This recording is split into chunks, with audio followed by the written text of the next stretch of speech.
지난주일 드린 말씀은 엠마오로 가는 길에서 주님께서 두 제자에게 나타나셨던 사건을 가지고 말씀을 나눴습니다. 오늘은 그것이 이제 성경의 복음서에 기록되어 있는 네 번째 사건이에요. 엠마오로 가는 그 사건은 요한복음에 빠졌습니다만, 그리고 오늘 디베라 바닷가에서 주님을 만난 그 사건은 일곱 번째 기록되어 있는 사건입니다. 그러니까 복음서에는 주님의 부활의 사건이 많이 기록되어 있어요. 혹시 그 주님의 부활하시고 나서 첫 번째 사건이 그때 누굴 만나셨는지 기억나십니까? 아실 텐데. 예, 막달라 마리아죠. 예. 막달라 마리아를 처음 주님이 만나셨어요. 그게 요한복음 20장에 나오는 스토리입니다. 그때 주님이 막달라가 자기를 못 알아보시니까, 주님께서 막달라가 자기를 못 알아보니까 뭐라고 말씀하셨죠? 막달라 마리아에게?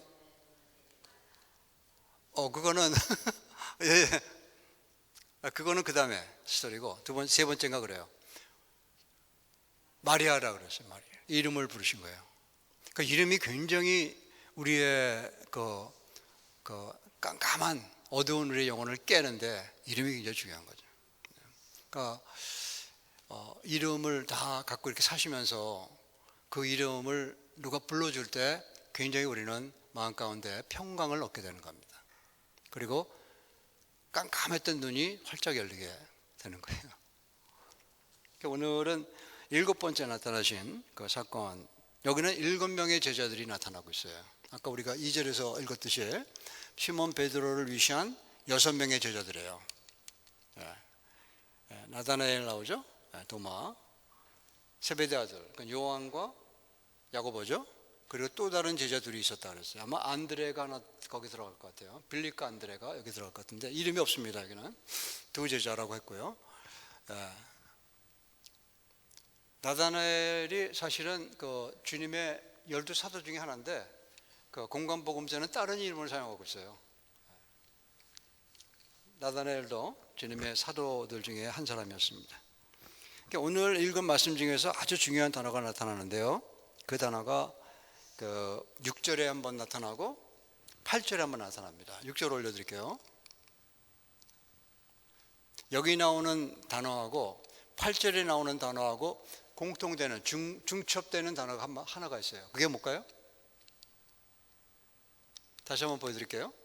아까 읽으셨으니까 읽는 거는 예? 그물. 그 다음에 7, 8절에도 그물. 물고기든 그물이 정확한 답입니다. 그물은 왜냐하면 물고기라는 단어가 굉장히 의미심장한 단어예요. 그러니까 여기서 나오는 물고기라는 단어는 헬라어로 익투스라는 단어입니다. 익투스.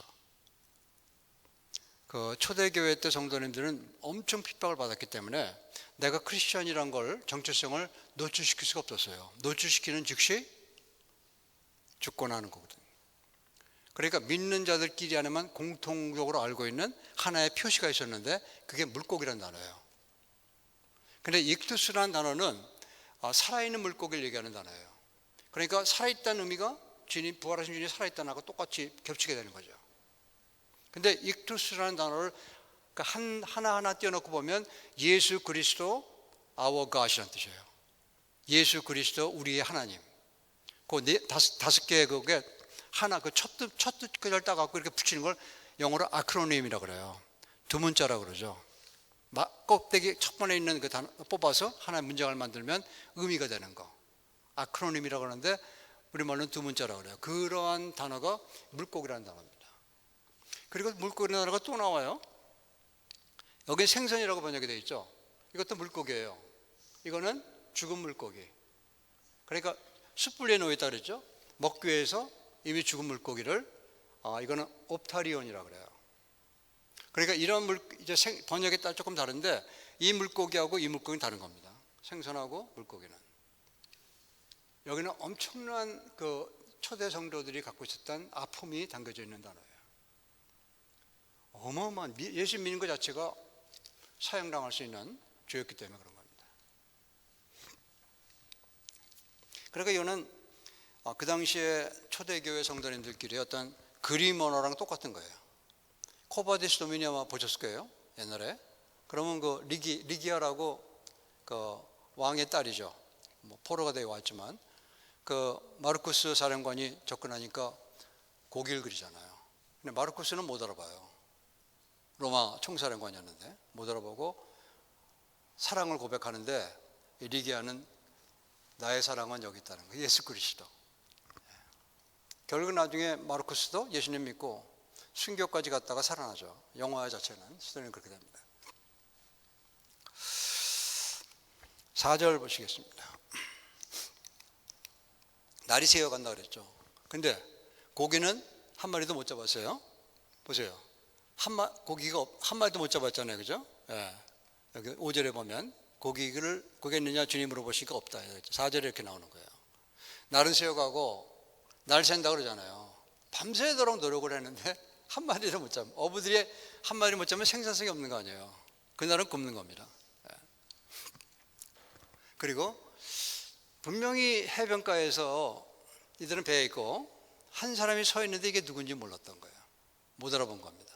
날이 샜으니까 해는 좀 떠 있잖아요. 그러면 그분의 형상을 보고 얼굴이 보일 텐데 예수님이란 걸 몰라본 겁니다. 이들의 눈도 완전히 까막눈이 돼버린 거예요.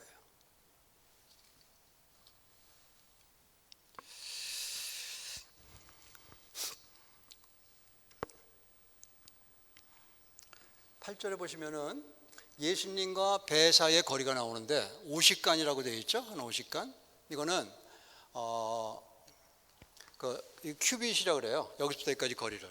여기는 45cm 정도 되는데 그걸로 200큐빗이라고 원에 나와 있습니다. 이거를 우리말로 50간인데 미터로 바꿔보면은 한 90m쯤 돼요. 그러니까 그렇게 멀지 않은 거예요. 여기서 저 빌딩 앞에 정도의 거리, 저 하얀 빌딩 있죠? 그 정도 거리밖에 안 되니까 저 빌딩 못 보는 사람이 있어요? 다 보이잖아요. 거기 사람이 서 있는데 누군지 몰랐던 거죠. 빤히 사람이 보이는데 그분이 누군지 몰랐던 거예요.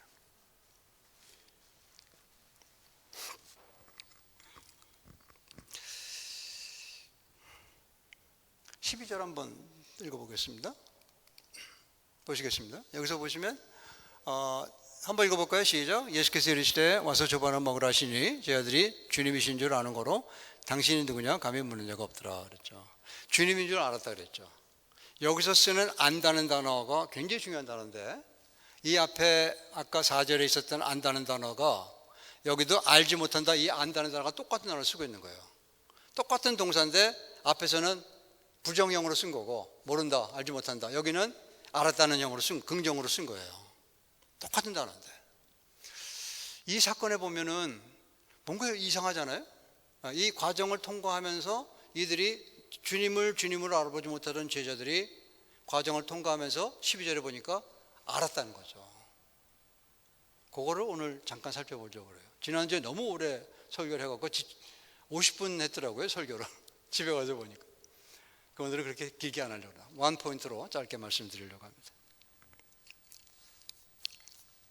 그러니까 이 스토리 전체가 1절부터 40절까지 읽으셨는데 전체는 주님을 몰랐던 제자들이 주님을 알아가는 그 과정을 그려놓은 거예요.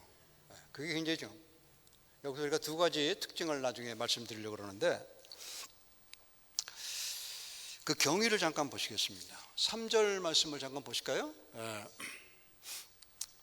지금 이들이 데울라스나 아무것도 잡지 못했다 그랬죠. 헛수고만 했다는 거예요.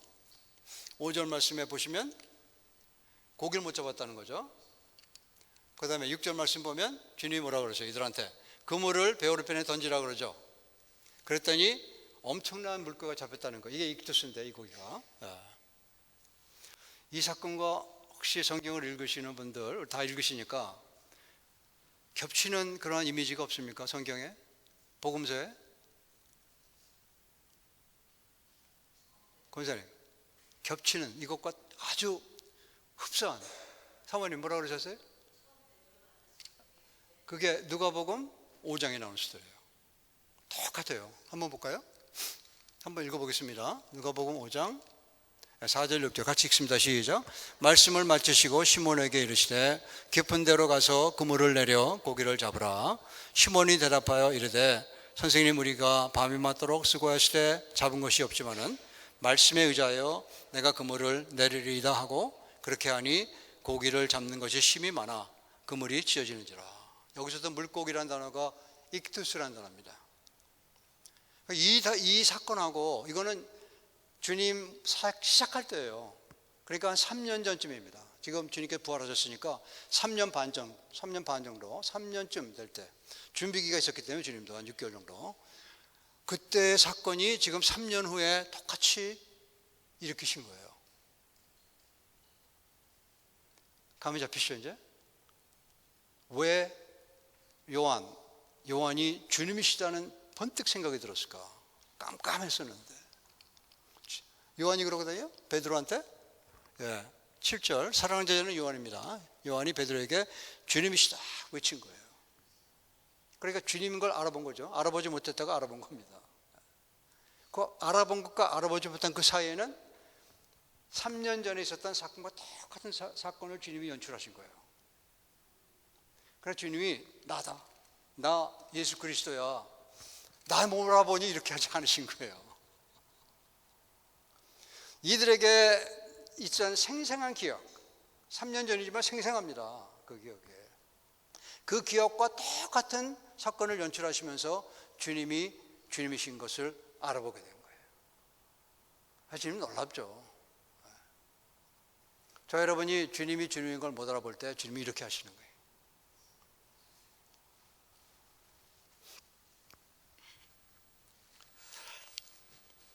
이것을 우리가 뭐라고 얘기하냐면요.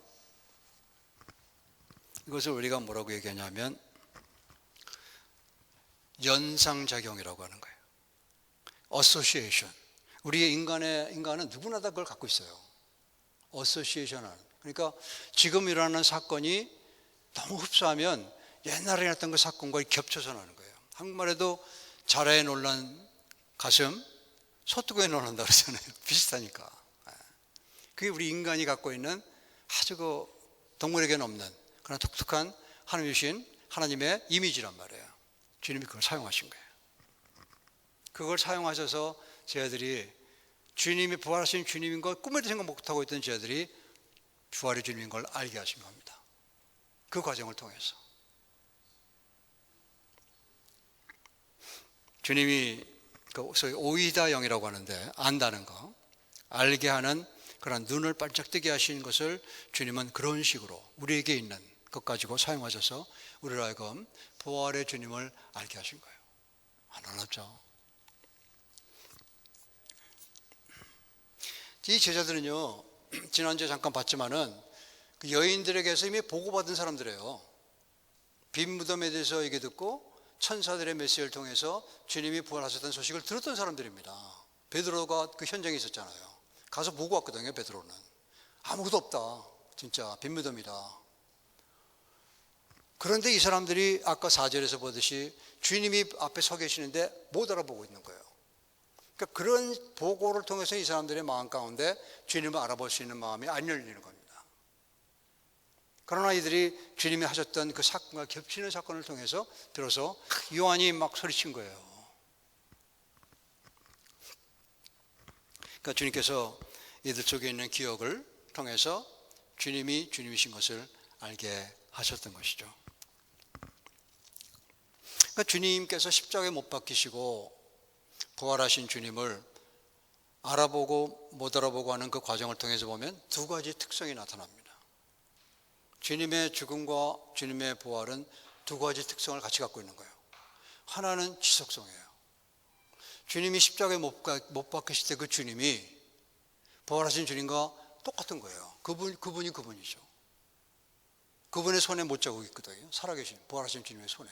지금도 주님 아버지 옆에 계시는데 손에 못자국이 있는 분으로 지금도 영전하시는 거예요. 그분이 그분이에요. 이 땅에 오셔서 33년 사시고 십자가에 못 박히시고 장사 지낸 바 되었다가 부활하시고 승천하신 그 주님이 그 주님이란 말이에요. 이건 연속성입니다. 여러분, 조심하셔야 돼요. 우리가 지금 이 땅에 살아가고 있는 내 모습이 저와 여러분이 부활하시면 그 모습 갑자기 변하는 거 아니에요. 부활할 때 내 모습 그대로 가져가는 겁니다. 굉장히 지금 마지막 숨 쉬시는 그 순간까지 우리가 주님의 모습을 닮아가기 위해서 애를 써셔야 되는 거예요. 그래야 천국 가서 성숙한 사람으로 천국의 영원에 살아가게 되는 거예요. 우리 교회는 그런 분 안 계시지만 가끔 제가 그런 분 만나볼 때가 있어요. 사회성 제로인 사람들이 있어요. 사회성 관계거든요. 관계가 제로의 그런 분은 우리 교회는 없습니다만, 그분이 예수님 믿고 죽고 부활했다고 생각해 보세요. 그분이 그거 그대로 가져가는 거예요. 그러니까 천국 가서도 혼자 노는 거예요. 혼자. 그러니까 저와 여러분이 이 땅에 살아있는 동안에 성숙의 길을 가야 된단 말이에요. 비록 우리가 주님처럼 그렇게 완숙한 사람은 못 될지언정 어제와 오늘이 조금씩은 달라져야 된단 말이에요. 그런 노력 안 하고 천국 가서 나 갑자기 그냥 막 부활절 입고 가서 막 그렇게 되는 게 아니란 말이에요. 그러니까 성숙하다는 거는 다른 사람의 입장을 생각해 줄 줄 아는 사람이 성숙하다 그러죠. 그죠? 그래, 다른 사람의 입장은 전혀 염두에 두지 않고 내 것만 하는 그러한 사람은 미숙하다 그러는 거예요. 그게 저와 여러분에게 다 있는 거예요. 100% 어떤 사람은 미숙하고 어떤 사람은 100% 완숙한 게 아닙니다. 우리는 다 그런 부분이 갖고 살아가는 거예요, 지금. 그런 부분들 살아가면서 우리가 깨고 나를 부인한 게 그런 거거든요. 내 것만 생각하는 게 아니고 내 것만 생각이 들더라도 좀 내려놓고 딴 사람의 아픔을 좀 생각할 줄 알고 딴 사람에 위해서 기도할 줄 알고, 이게 성숙한 사람의 모습이죠. 비록 나는 지금 90%가 완전히 그냥 내 것만이고 1% 정도 되는 것 같고 뭐 이렇게 하더라도 1년 뒤면 그게 98% 줄어야죠. 그래야 정상 아닙니까? 믿는 사람의 길이. 그냥 똑같이 그러면 주님 앞에 가서 할 말이 없는 거예요. 근데 그런 비유도 있잖아요. 지옥 가면은 사람들이 긴 젓가락 쓴다는 거예요. 그리고 자기 입에 막 집어넣으려고만 한다는 거예요. 안 들어가는 거지 자꾸만 옆으로 빠져나가는 거죠. 그게 완전히 자기중심적인 사람은 그렇게 살아. 그게 지옥의 사람들의 모습이란 거예요. 천국 가도 긴 젓가락을 준다는 거예요. 거기는 의자에 앉아가 양쪽에 앉아갖고 이렇게 서로 먹여준다는 거 아니에요. 우리 지난주에 우리 강권선이 먹여주셨듯이. 그게 성숙한 사람의 모습이고, 그런 사람들이 천국에서 사회성을 이루면서 살아갈 수 있는 힘을 우리가 얻게 되는 거예요. 첫 번째가 지속성이라고 그랬습니다. 저 여러분이 죽으면 내 모습 그대로 가는 겁니다. 천국에. 예수 믿은 사람은 갈 수 있는 거예요. 그러나 예수 믿고 나서 내가 죽는 그 순간까지 나만 생각하면 안 되는 거죠. 없는 사람들 생각과 내가 뭐 있으면은 그거 나눠줄 줄 알고 그런 마음이 있어야 하나님 원하시는 성도의 길을 가는 겁니다. 저부터 그렇습니다. 두 번째는 단절성이에요. 십자가에 못 박혀 죽으신 주님과 부활하신 주님이 단절되어 있기 때문에 못 알아본 거예요. 뭔가 달라졌기 때문에. 근데 이들이 못 알아본 거는 그런 단절성인데, 단절성을 뭐라고 표현하죠? 단절했다. 그걸 죄라고 그러는 거예요. 단절되는 거를. 주님이 그런 단절된 우리의 죄성을 씻겨내시기 위해서 십자가에 못 박혀 죽으셔야만 했던 겁니다. 피를 흘려야만 했다는 거예요. 보혈로.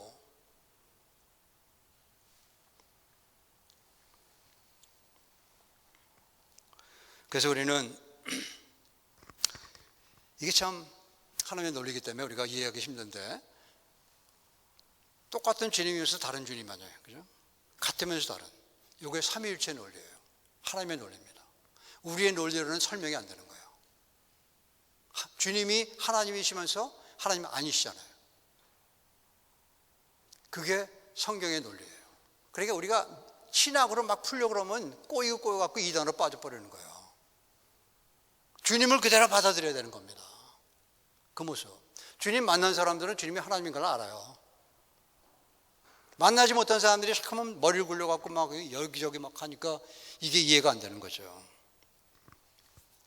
주님께서 십자가에 못 박히신 이유는 우리의 단절성, 죄를 씻겨내기 위해서 우리를 구원하시기 위해서, 다른 말로 하면 십자가에 못 박혀 죽으신 거예요. 아멘. 할렐루야. 우리 부활의 주님께서는 저와 여러분의 허물을 사해 주시기를 그렇게 좋아하시는 분이에요. 기쁨으로 하시는 분이에요. 주님이 흘리신 그 십자가의 보혈의 그 값을 저와 여러분의 가슴속에 흘려내시기를 그렇게 좋아하시는 분이란 말이에요. 그럼 우리는 어떻게 해야 되겠어요? 저와 여러분은? 우리 마음을 활짝 주님께 열어야죠. 안 그래요? 예배할 때 활짝 열고 하나님을 찬양하고, 하루 시작할 때 새로운 하루 주신 하나님께 활짝 연 마음으로 감사드리고, 성경도 읽고, 그렇게 걸어가시는 게 정상이 아니겠습니까? 그렇게 걸어가시는 저와 여러분 되시기를 축원해요. 근데 사람은 그렇지 않다는 거예요. 사람은 다른 사람의 죄를 용서하기가 정말 힘이 듭니다. 나를 해코지 한 사람, 다윗이 얼마나 믿음의 사람이, 근데 용서를 못한 거예요. 시므이라는 사람을. 기억나세요? 시므이? 다윗이 압살롬에 쫓겨갈 때, 요단강 건너갈 때까지 쫓아가면서 비료한 놈아 내 피 흘린 게 내 머리 돌아갈 줄 알아 이러면서 막 조지하면서 쫓아가잖아요. 다윗이 쫓겨나니까. 그때 다윗에 보였던 아비새가 저놈 저로 하여금 그냥 목삭배게 하십시오. 그러니까 다윗이 아니다. 하나님이 그 사람으로 하여금 나를 저자르는지 누가 아느냐. 그러고서는 가잖아요. 다윗은 아들한테 쫓겨나는 마당에 얼마나 비참했을까요? 거기다가 시므이라는 사람, 베냐민 족속인데.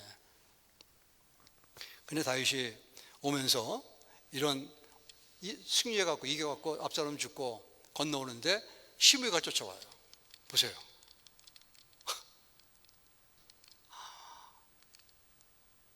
네, 여기 있나? 시므이가 요단강까지 와서 그 다윗을 맞이합니다. 살려달라고. 그러니까 한번 읽습니다. 시작. 왕이 시므이에게 이르되 내가 죽지 아니하리라 하고 그에게 맹세하니라. 내가 너 살리더라 맹세한 거예요. 근데 다윗이 용서는 못한 거예요. 이게 사람입니다.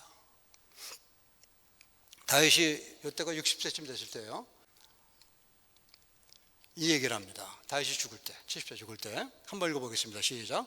바울임 베냐민 사람 게라의 아들 시므이가 너와 함께 있으니 그는 내가 마하나임으로 갈 때에 악독한 말로 나를 저주하였느니라. 그러나 그가 요단으로 내려와서 나를 영접하기로 내가 여호와를 두고 맹세하여 이르기를 내가 칼로 너를 죽이지 아니하리라 하였느니라. 그 다음 절.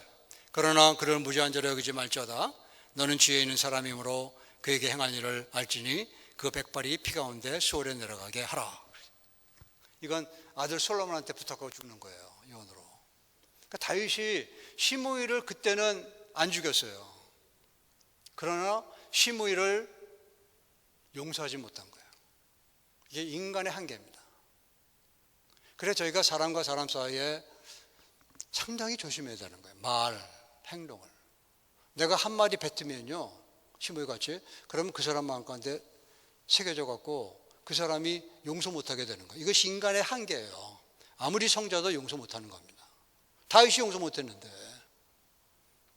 하나님만이 용서하시는 거예요. 저 여러분을.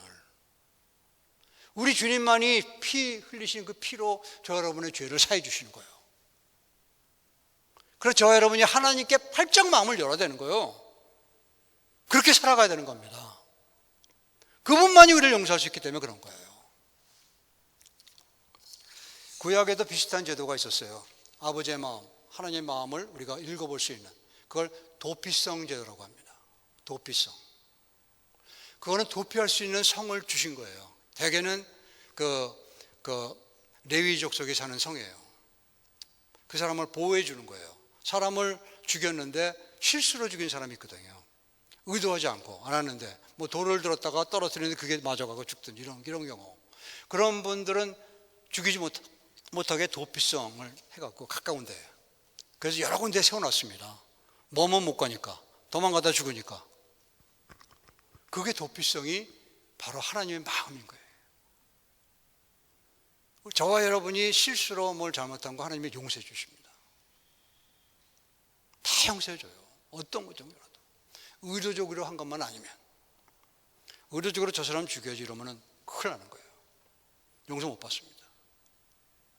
그런 실수로 어떻게 하다가 옆에 있는 사람이 다치거나 이런 거 용서받을 수 있는 길이 열려주신 거예요.